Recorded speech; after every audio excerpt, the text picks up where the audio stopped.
Hi, my name's Joanne, and I wanted to talk some about how our thoughts affect us on an energy level. Of course, we know how thoughts and emotions make us feel and how we react to them sometimes.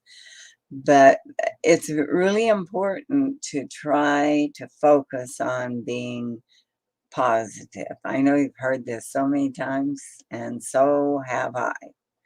It took me a long time to learn the effect that having positive thoughts or cultivating a positive attitude around life, recognizing spirit, God, the energy of all that is, the universe, whatever word we choose to call it, but recognizing how that is manifesting through us as us.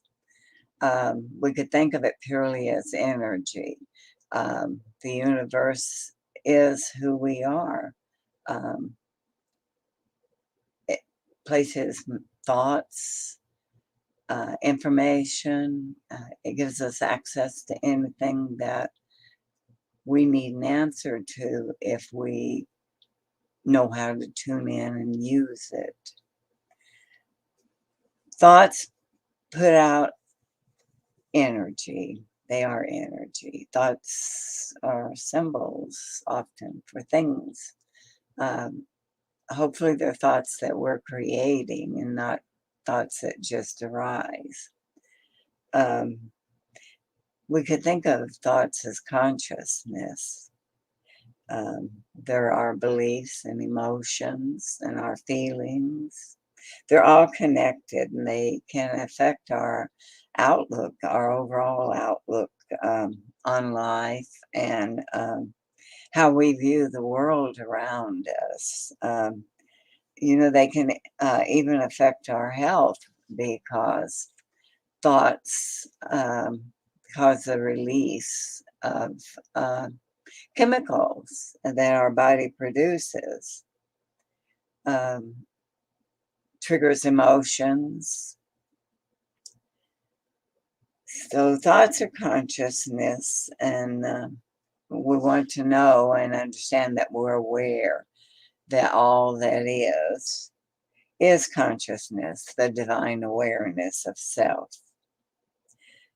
The quantum field of energy that science has recently started talking about. For me, that is God, if we want to use that terminology.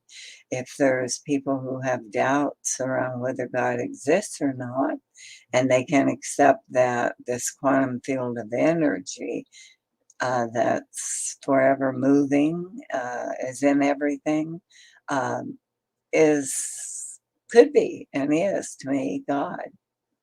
Um, it contains our thought energy. How we think puts energy out, and the energy is in the quantum field that everybody has access to. Um, so if we're putting out a lot of negativity, um, people around us, family, friends, relatives, more people at work, people we're more closely connected to, are going to experience some of that negativity. Or positive, if we're a positive, upbeat person. We can learn to release the behaviors and the limiting disempowering, self sabotaging programming that we have stored in our subconscious.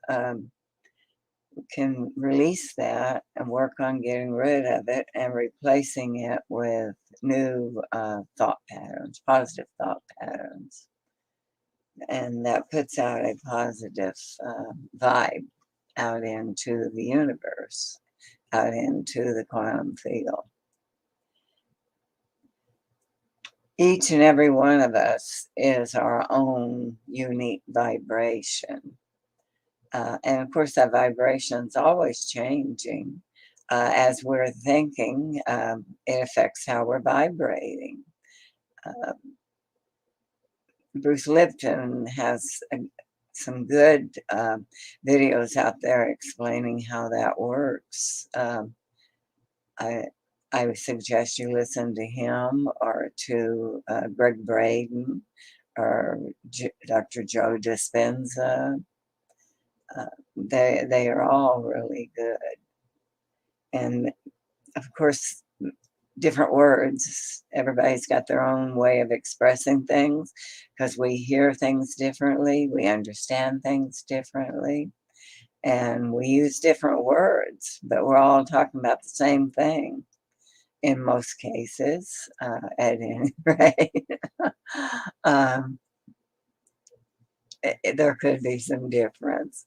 I was teaching classes back in the 90s on this information. Um, I use different words because my education level is not the same as all these guys with the degrees, but they're talking about the same thing. They just express it in a lot better way.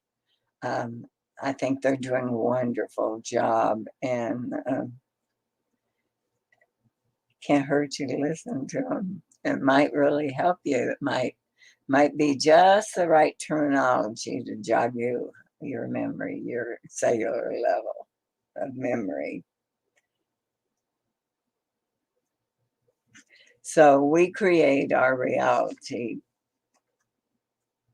mostly from our perception. And of course, perception is the thoughts, emotions, feelings, um, all those things that go into uh, controlling how we perceive the events in our life.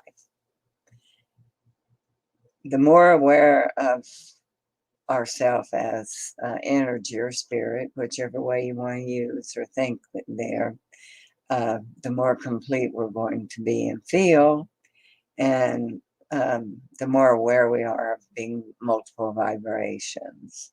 Can think of ourselves as being multidimensional if you choose, because thoughts, emotions, feelings, all of them are vibrations, and they're all different. All different thoughts have different vibrations. So we're constantly vibrating in different vibrations, different frequencies. Think of ourselves like a radio receiving broadband advertisements or broadcasts, or maybe a TV, and you tune into the channel. So I think that we can go within whatever method you use and tune in to our channel and get our guidance and the information that we need to make the right choices, to have the right perception. Uh, because the more positive we think and feel, and the more positive our outlook on life and the experiences and things that come our way, the better that life is going to seem to us. I know what I'm talking about. I used to be an extremely negative person. I grew up really poor. We were in survival. I didn't know anything about that, being survival or anything back then. But growing up, my dad always happened to find another job because my dad did farm labor mostly. Well, pretty much exclusively farm labor. He could do some mechanic work and pick up on the side, but we worked in the fields. It was a challenging life. Um, I think in many ways I'm blessed for having had it. I know how to do a lot of things, and I don't worry a lot about what's going to happen in the world because I know I can survive. Um, I'm malleable. If one way doesn't work, you look to the other to find how it will work. And if you can't really have what you want, you accept what you have and be grateful for it. We don't have to have a lot. I mean, I have a lot right now, a lot of things for my crafting and um, anything that I wanted to do to keep me busy and occupied. Uh, because I don't work anymore. I'm 78 and I retired. But I don't want to quit living. Uh, so, you find things to do that you get pleasure from. I write. I managed to get a book written and published. Um, I may write another one, don't know. Just still looking for things to keep me occupied and stay interested and stay happy. I am happy, of course. I don't have to have anything to be happy. Happiness is a state of mind. And I learned that trick a long time ago.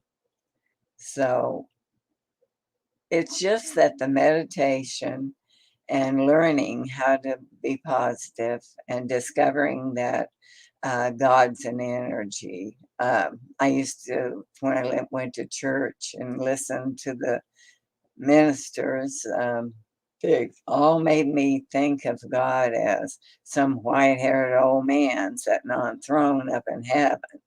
And heaven was a geographical location. And of course, I've learned that that's just not true either. uh, that was a young person's concept. The pictures I saw when I listened to them from the pulpit. um, Learning that it's all just energy, including myself, and that I just inhabit this body. I am not this body. I just inhabit it and want to take care of it and give it good maintenance so it lasts as long as it's supposed to and keeps functioning. But I know that when time comes that I'm ready to let go of it, I'm just energy and I'm going to go right on being energy because energy never really changes, and dies, I guess. It changes because of the vibrational effect, but it does not die in the end. So I urge you, look to some form of meditation, whether it's mindfulness or guided visualizations, whatever way you do it. I think you can have a better quality of life if you spend some time going within and spending it with yourself as spirit, and learning techniques and tools to clear out all of the old programming and energy that's stuck in there. I think from the time we were brought, or maybe even at conception, from then until we were at least 7, 8 years old, we were being programmed. And so, whatever was going on in your parents' life and the world around them, you were being programmed with it. I know I got a lot of programming, still working on it. Some of it's really hard to get rid of. It's in there for layers and layers. But got rid of enough of it that my life's so much better. And I'm happy. And I know that things aren't done to me. I participate, I accept. I am part of it. And so that's just learning to change what you don't like. That's what's simple. Acceptance is really important, but there isn't anything that we can't change because all we have to do is change how we think about it, change our perception of it, and it is changed. So thank you for listening. I'm happy to share with you, and we'll talk again soon. Thank you.